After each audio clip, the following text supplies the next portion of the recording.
They I were. don't know them. Oh my god, they were so good. Is And it I don't legal? think all their recordings captured how good they were. Okay. Like so many bands back then, it was just harder to record stuff. But I mean, to me, the classic record is there's this compilation that came out.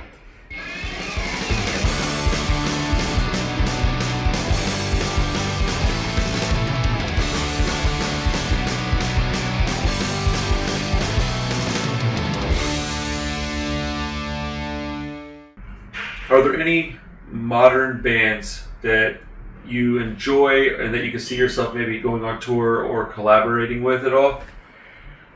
Yeah, I never know exactly who I would end up touring with. Like I don't really know. You know, kind of the bands I like and the scene I'm interested in is like a lot of the more underground stuff. You know, hardcore stuff. Again, there's people doing this hardcore music that sounds like stuff from the 80s. You know, like Adam from Blood Pressure and Eric from Government Warning. Those are old bands, but ever since then they've had a shit ton of bands since then. All that stuff is great. I love Electric Chair. You know, I like Homefront. They sound kind of like Homefront's good. it sounds like latter day Blitz. Like Blitz. Yeah. After everybody started listening to Blitz, that's like when they started. Right. And obviously, I'm sure they're familiar with old stuff too, but it sounds like that vibe. Great band. So, but I don't know if I'm really in that algorithm anymore. Sure. Yeah, sure. I don't know because I perform and play music periodically. It's always Right. been, and that's not intentional. It's just the way it sort of happens. So I don't know who we would end up playing with or which band I would end up touring with, but that's the stuff I think seems like it would be the most fun to do. I don't know what the fuck would happen if I ended up on tour. It's probably be more likely if it was with Tim, it would be a whole different world. But that's some of the stuff that I find exciting now. You know, I really appreciate that you like Slaughterhouse. Slaughterhouse was like a kind of death rock style band. Okay. It's a word that people don't even use anymore, but that was like bands like 45 Grave and Super Heroines. Have you heard of Before Dawn? They're out of LA. It's Perry from Templars, Dave from Clip 45. It's got a couple guys from Clip 45, and then I think one of the fellas from Mad Sin. They're very much, you know, reverby, dark, moody, like punk rock. Death rock is, Dave referred to it as death rock a few times. Oh, that's cool. Yeah, it's really cool. Cool. That's a weird niche. I mean, before death rock, if I'm not mistaken, what they call death rock came before goth. Okay. You know what I mean? Okay. So maybe I'm wrong about that because I don't know if. So Susie was doing dark rock, like you know what we would now call goth, but I don't know if they called it that. They probably did. I don't fucking know. But it was really early, you know, like right. Again, 45 Grave, and what was the other? Oh, Lethal Weapon. They I weren't. don't know them. Oh my god, they were so good. Is And it I don't legal? think all their recordings captured how good they were. Okay. Like so many bands back then, it was just harder to record stuff. But I mean, to me, the classic record is there's this compilation that came out called Hell Comes to Your House. Okay. And it's got a lot of those bands on it. Good name. That back then we called death rock. I Okay. don't know, you know, Christian Death was another one. And I don't even, these genres, like, who the fuck knows. But I dig that sound. It's That's very, awesome. very LA thing.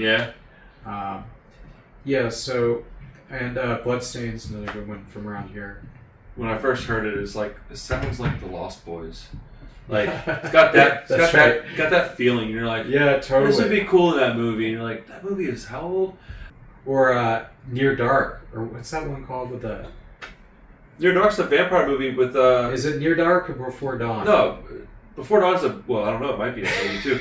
Near Dark is the one with Bill Paxton? Yeah. Yeah, that was Near Dark. Yeah. That's a good movie. Where they, like, traveling vampires. Yeah.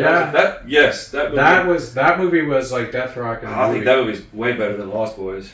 Yeah. It's not Return of the not as Living famous. Dead too. Oh. Even though it was a zombie movie, that captured the spirit of that era in the same way that Repo Man captured the spirit of, like, you know, adolescent circle jerks. Both of those are great movies. I like both of those quite a bit. Yeah. Return is one I could watch Almost any time, man. I could just chuck it on. Yeah, it's just crackling with energy, and it's not about whether it's good or bad. It's both. Right. It's just there's something about it. It captures that moment, and I don't know. Maybe it's just my because we were watching that on videotapes when I was a kid. But that's a good one. Yeah, they go pretty hard in that movie. Even though it's from the 80s, it's pretty extreme. Yeah. I love 80s horror movies. It's the best stuff, man. I love horror movies. Do you? Yeah, it's my favorite genre. Yeah, very much mine. 924 Gilman Street is a place that we all wish we were there. At least anybody that wasn't there, for sure. You have any specific memories that were really great from back in the heyday of Gilman? Let's see. There was a lot of great shows. Probably seeing certain bands like SNFU was one of them. Naked Ray Gun, Rocket from the Crypt put on a great show. So there were certain shows that were really mind blowing at that time, and so those are, and also performing. So a lot of it was kind of less for me when I think about highlights of that time. It's less of the scene and the social aspect, although that was cool too. We had fun and we hung out.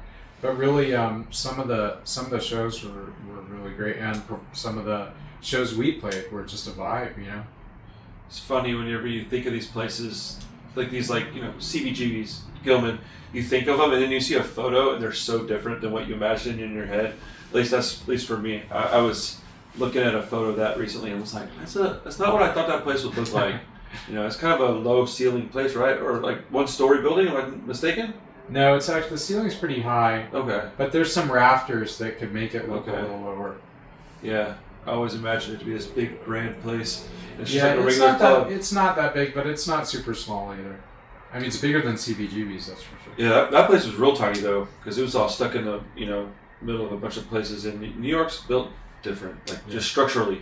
It's I haven't been there, but just from what I've seen on photos and whatnot, very different city, built very much this direction.